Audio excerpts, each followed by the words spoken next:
Isipin mo ito, humiga ka sa kama, pakiramdam mo ay maayos ang lahat, wala kang iniindang sakit, at iniisip mong isa na namang normal na gabi ang lilipas. Pero hindi mo alam, iyon na pala ang huli mong gabi. Hindi ito eksena sa isang horror na pelikula at hindi rin ito kwento para takutin ka. Isa itong masakit at totoong pangyayari sa isa sa aking mga pasyente. Isang lalaki na 68 taong gulang, malusog, aktibo, lolo ng 5 apo, wala siyang reklamo sa kalusugan, ngunit namatay siya dahil sa isang matinding atake sa puso habang natutulog. Kinaumagahan, natagpuan siya ng kanyang asawa na nakahiga ng payapa, parang mahimbing lang ang tulog. Walang bakas ng pakikipaglaban, walang senyales ng paghihirap, para bang nagpapahinga lang ang dahilan ng lahat. Isang pagkakamaling napakakaraniwan, isang tahimik na kaaway na, ayon sa mga estadistika, milyon-milyong taong nanonood ng video na ito ang ginagawa gabi-gabi nang hindi man lang nila namamalayan. Manatili ka sa akin sa mga susunod na minuto dahil ibubunyag ko kung ano ang nakamamatay na gawin na ito, kung bakit isa itong ticking time bomb para sa iyong puso at utak, at higit sa lahat kung paano ang isang simpleng pagbabago na maaari mong simulan ngayong gabi ay literal na maaaring magligtas ng iyong buhay. Ako si Dr. Mayumi Santos at sa maraming taon ko bilang isang doktor, napakarami ko nang nakita na mga tila inosenteng gawi na nauuwi sa trahedya. Ang kwento ng aking pasyente na tatawagin nating Roberto upang maprotektahan ang kanyang pagkakakilanlan ay hindi iisang kaso lamang. Isa itong malinaw na halimbawa ng isang tahimik na krisis sa kalusugan na nangyayari gabi-gabi sa mga silid-tulugan sa buong mundo. Nang tawagan ako ng kanyang asawa, wasak na wasak ang kanyang boses. Hindi niya maintindihan ang nangyari. "Doktora, hindi ko maintindihan," sabi niya. Inaalagaan niya ang sarili niya. Araw-araw siyang naglalakad. Wala siyang mataas na kolesterol. Paano nangyari ito? Ang sagot ay wala sa kanyang pagkain at wala rin sa kanyang pag-ehersisyo. Nasa paraan ito kung paano niya ginugol ang kanyang mga gabi. Sa autopsy, lumabas nga na ang sanhi ng kamatayan ay isang acute myocardial infarction, isang matinding atake sa puso. Ngunit ang ugat ng problema, ang mismong gatilyong humila sa trahedya, ay isang bagay na matagal nang hindi napapansin. Paulit-ulit na pag-collapse ng kanyang paghinga habang natutulog, na lalo pang lumalala dahil sa kanyang posisyon sa pagtulog. Isang kondisyon na naglalagay sa puso sa matinding stress na hindi kayang tiisin ng katawan habang buhay. Sa video na ito, hindi lang natin tatalakayin ang nakamamatay na pagkakamali na kumitil sa buhay ni Roberto. Hihimayin din natin ang 5 pagkakamali sa gabi na maaaring nagpapataas ng husto ng panganib mong magkaroon ng atake sa puso o stroke habang natutulog. At huwag kang mag-alala, hindi kita iiwan sa listahan ng mga problema na walang solusyon. Sa bawat pagkakamali, bibigyan kita ng malinaw, praktikal, at may medikal na batayang hakbang para maprotektahan mo ang sarili mo.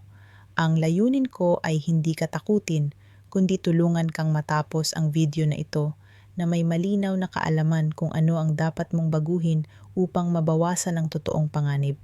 Magsimula tayo sa pangunahing pagkakamali, ang tahimik na kumikitil ng pinakamaraming buhay. Ang nakamamatay na pagkakamali, ang posisyon sa pagtulog na unti-unting sumasakal sa iyo nang hindi mo namamalayan. Sleep apnea at ang pagtulog ng nakatihaya. Ang pagkakamali numero 1, ang isa sa mga nag-ambag sa trahedyang sinapit ni Roberto, ay ang pagbaliwala sa mga senyales ng obstructive sleep apnea, lalo na kapag ito ay pinalalala ng posisyon ng iyong pagtulog. Maraming tao ang naniniwalang normal lang ang paghilik, isang simpleng istorbo sa katabi sa kama. Pero gusto kong maunawaan mo ito ng mabuti. Ang malakas na paghilik na may kasamang mga sandaling biglang tumatahimik, mga pause na tila nawawalan ng hininga, ay hindi normal. Iyon ay isang senyales ng panganib. Parang sumisigaw ang katawan mo na ito ay nasasakal. Isipin mo ito ng malinaw. Bawat gabi habang natutulog ka, para bang may taong dahan-dahang pumapasok sa iyong kwarto at tinatakpan ang iyong mukha ng unan sa loob ng 10, 20, minsan 30 segundo. Unti-unting nauubusan ng hangin, bumibilis ang tibok ng puso, nagpapanik ang utak, at sa mismong sandaling malapit ka nang mawalan ng malay, bigla kang gigising ng bahagya, isang malakas na pagsinghap, isang pag-alog ng katawan, at muling makakahinga. Pagkatapos babalik ka sa pagtulog na walang alaala ng nangyari. Ngayon isipin mo kung hindi ito isang beses o 2 beses lang nangyayari, kundi 50, 100, minsan umaabot pa sa 300 beses sa isang gabi. Iyan mismo ang obstructive sleep apnea. Hindi ito simpleng paghilik. Isa itong tahimik na labanan para sa buhay mo, na ginaganap gabi-gabi nang hindi mo nalalaman. Ano ang nangyayari sa loob ng katawan? Kapag natutulog ka, natural na nagre-relax ang mga kalamnan sa lalamunan. Sa mga taong may sleep apnea, sobra ang pag-relax na ito hanggang sa tuluyang magsara ang daanan ng hangin, parang pintong biglang sumara sa loob ng iyong lalamunan. Hindi makapasok ang hangin sa baga. Agad bumabagsak ang oxygen level sa dugo. Ang utak, na napakasensitibo sa kakulangan ng oxygen, ay agad nakakatunog ng peligro. Para itong nag-a-activate ng emergency alarm.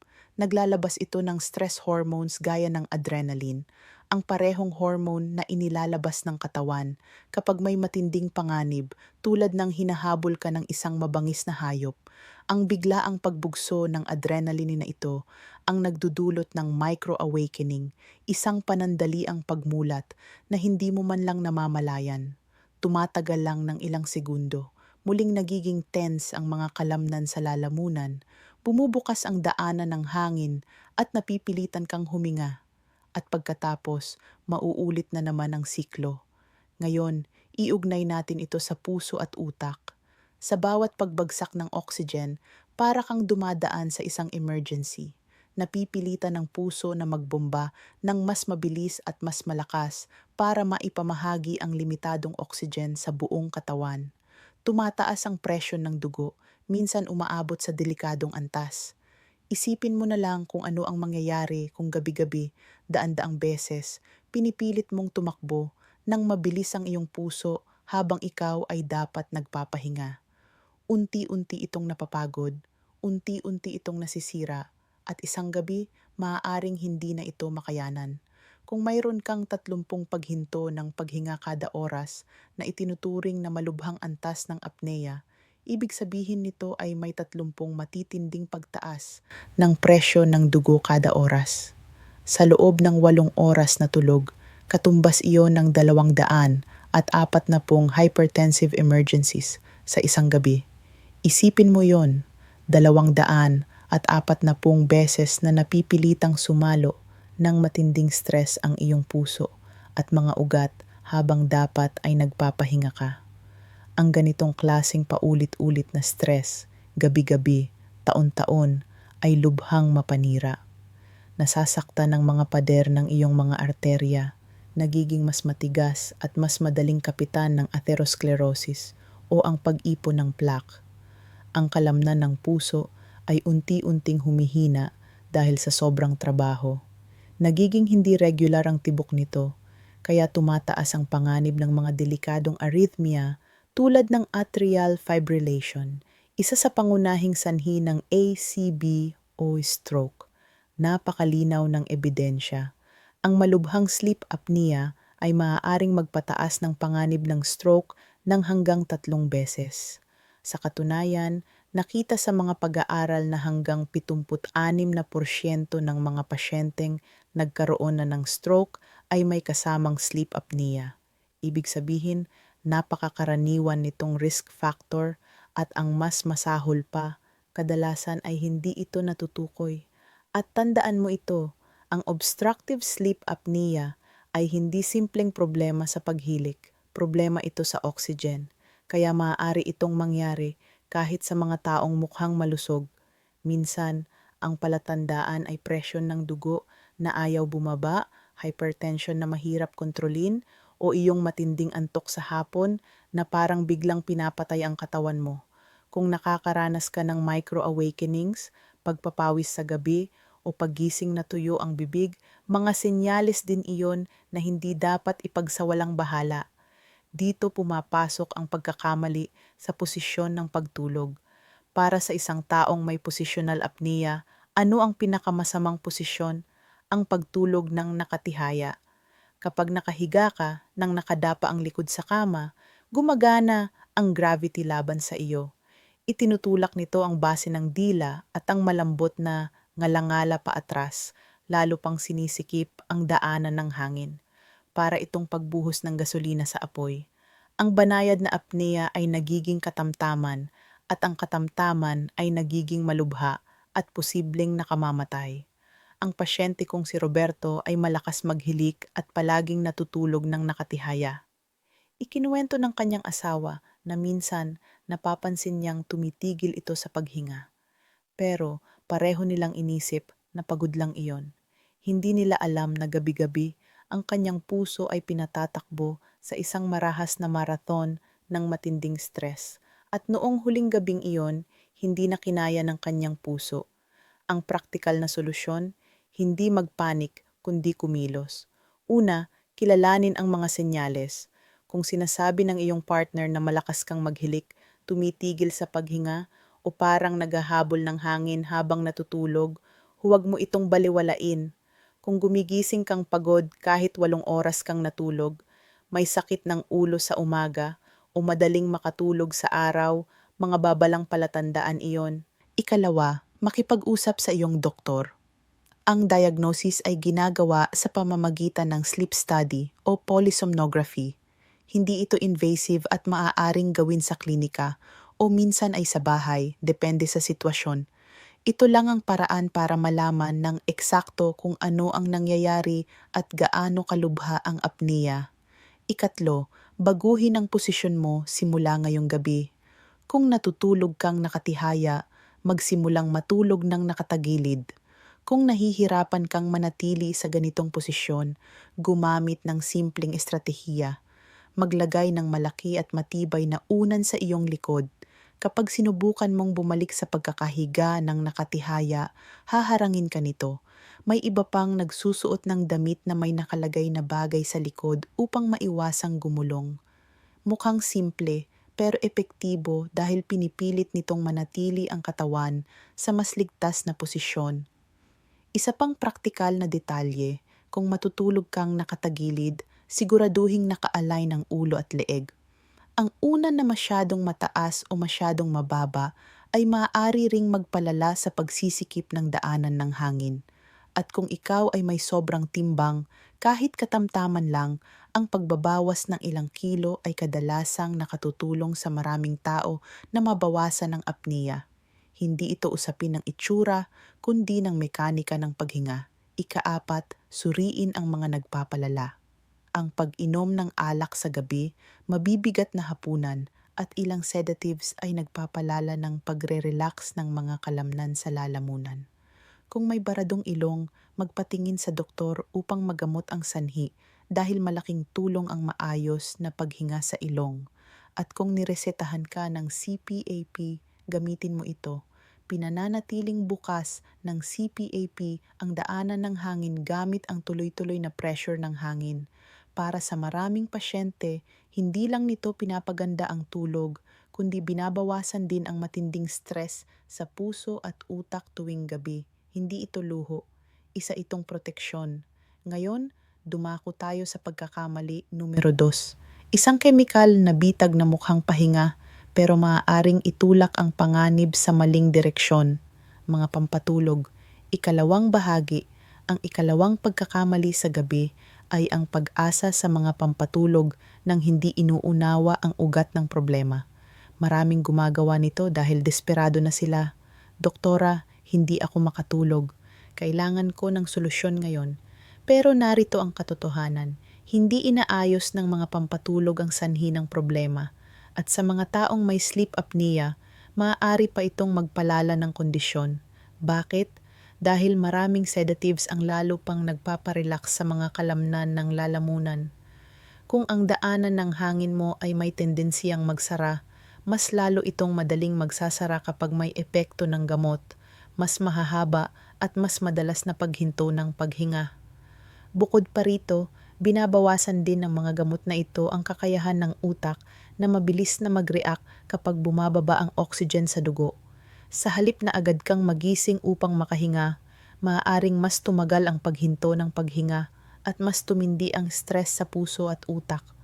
Ang mikrodespertar na yon na pakiramdam mo ay nakakainis. Kadalasan iyon mismo ang mekanismong nagliligtas sa'yo at narito ang isang seryosong bahagi na dapat mong marinig. Ang pangmatagalang paggamit ng ilang uri ng pampatulog ay naiugnay sa mas mataas na panganib ng pagkadulas at pagkahulog, mga bali ng buto, pagkalito, at sa paglipas ng panahon, paghina ng memorya sa ilang tao. Hindi ko sinasabing hindi na kailanman dapat gumamit nito. Ang sinasabi ko, hindi ito iniinom ng basta-basta o ginagawang permanenteng solusyon nang hindi nauunawaan ang pinagmulan ng problema. Ang tamang hakbang ay alamin muna kung bakit ka hindi nakakatulog. Minsan ito ay dahil sa pananakit ng katawan, minsan dahil sa anxiety, minsan dahil sa acid reflux, at minsan dahil sa obstructive sleep apnea. Kung apnea ang dahilan, ang problema ay hindi kakulangan sa tableta, kundi kakulangan sa hangin. At may isa pang mahalagang babala. Huwag na huwag mong pagsasamahin ang pampatulog at alak. Ang kombinasyong ito ay nagpapalalim ng depression ng central nervous system, nagpapalala ng paghinga, at nagpapataas ng panganib ng pagkahulog kapag bumangon ka sa gabi. Kung magigising ka para umihi, ang halo ng alak at pampatulog ay perpektong senaryo para sa isang pagbagsak na maaaring mauwi sa bali.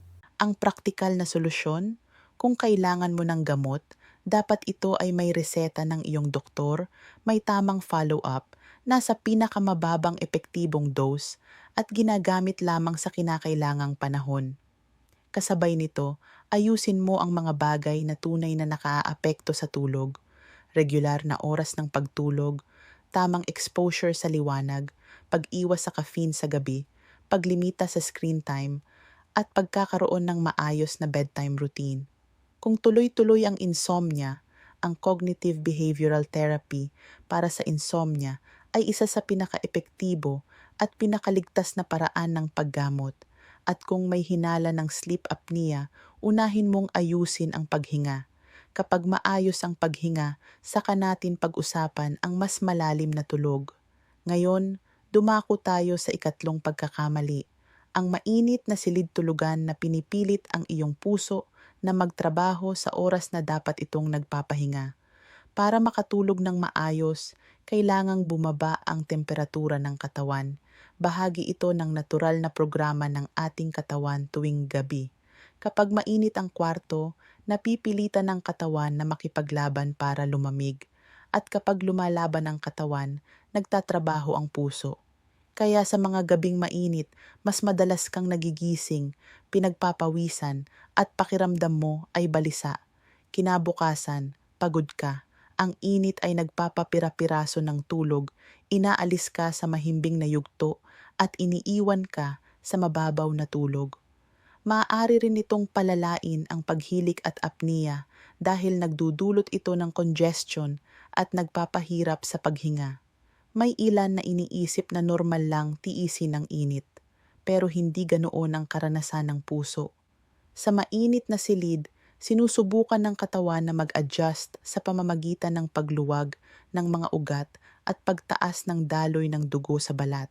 Dahil dito, maaaring bumilis ang pulso. Kung mayroon ka pang apnea o hypertension, naiipon ang gabing-gabing dagdag na stress na ito.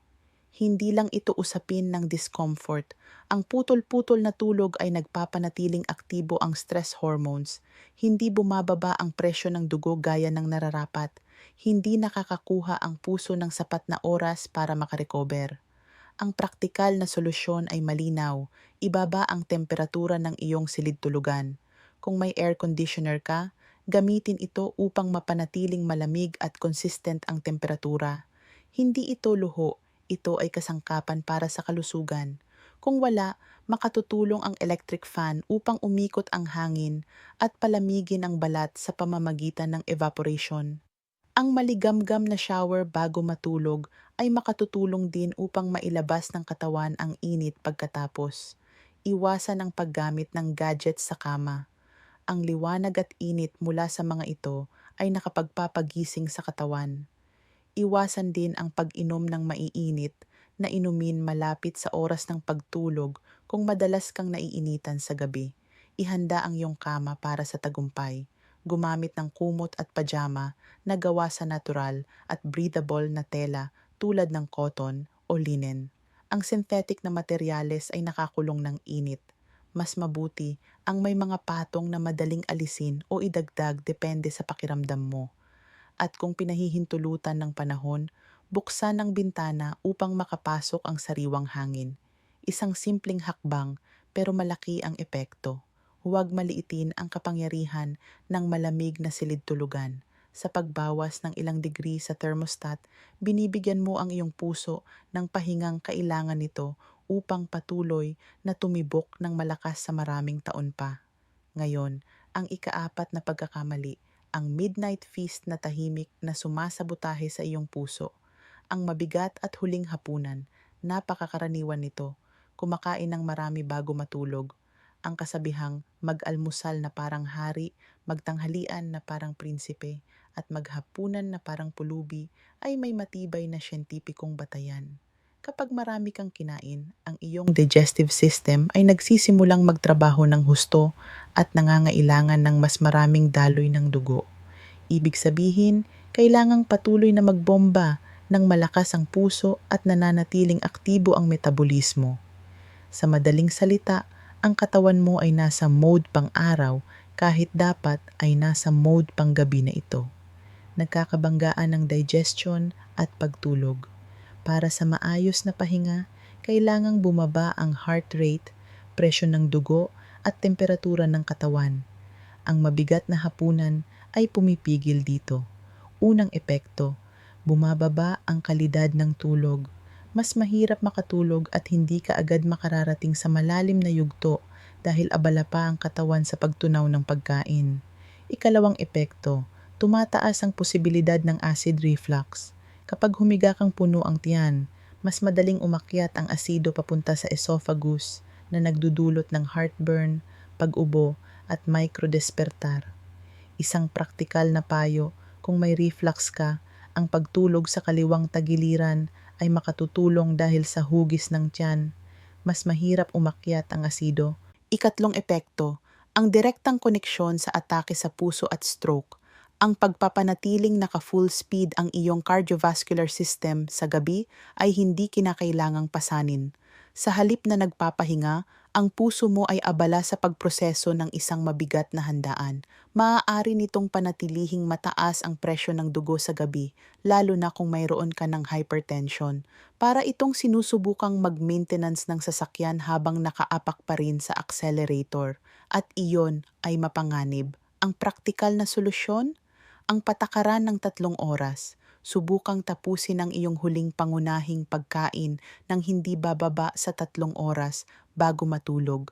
Maghapunan ng magaan.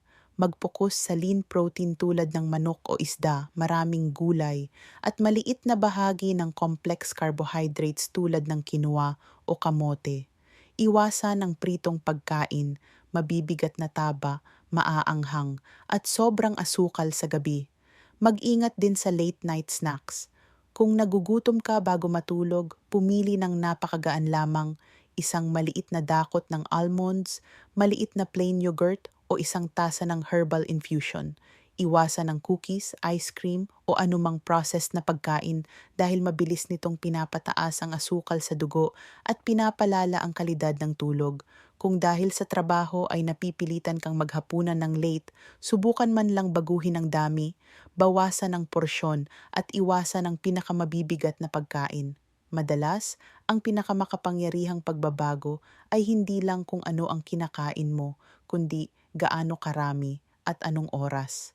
At kung isa ka sa mga taong kumakain ng hapunan, habang nanonood ng telebisyon, subukan mong tapusin muna ang pagkain at pagkatapos ay maglakad ng banayad sa loob ng bahay sa loob ng 10 minuto. Ang simpleng hakbang na iyon ay nakatutulong sa digestion at sa pagkontrol ng blood sugar.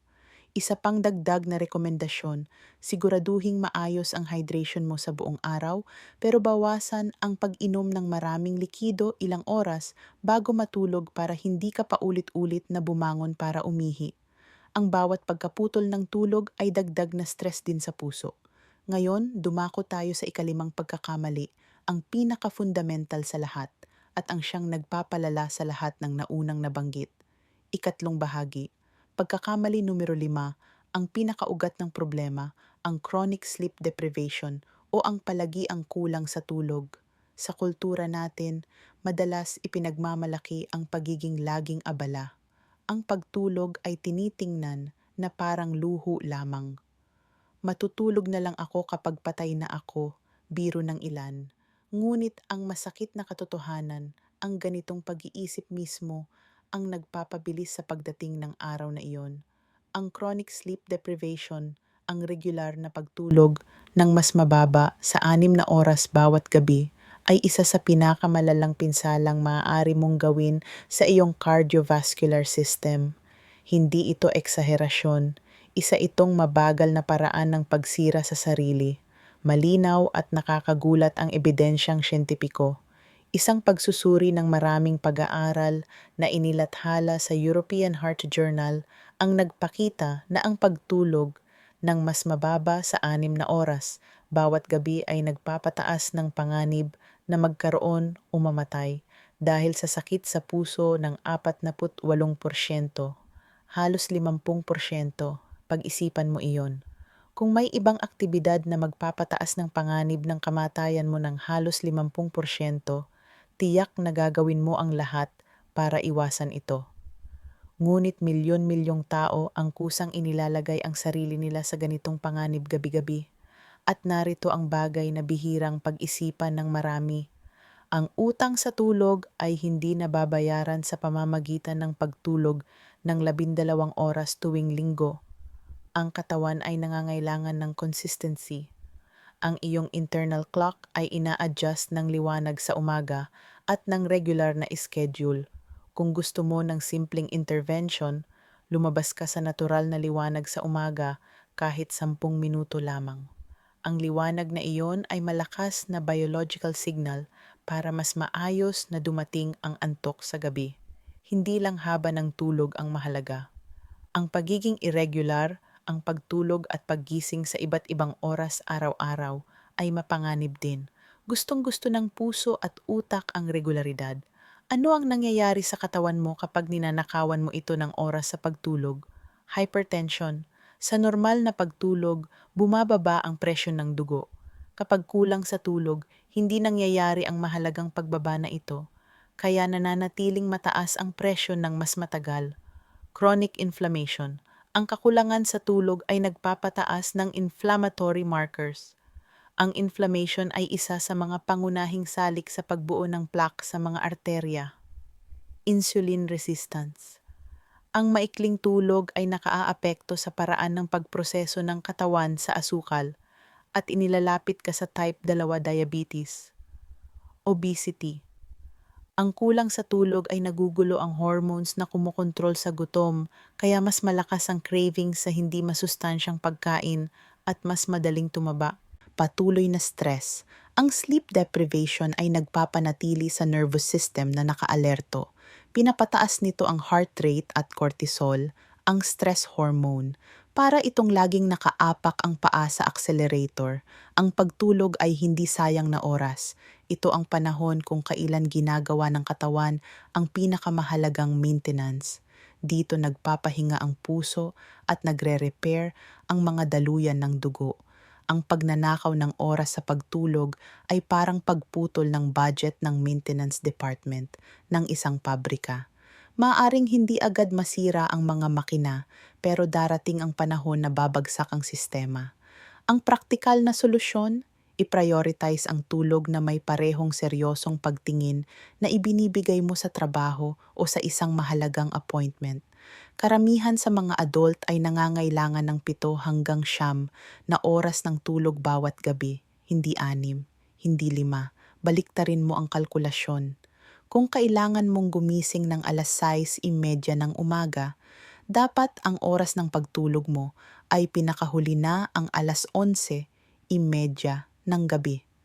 At ibig sabihin nito ay nasa kama ka na, patay ang ilaw, hindi nagsuscroll sa telepono.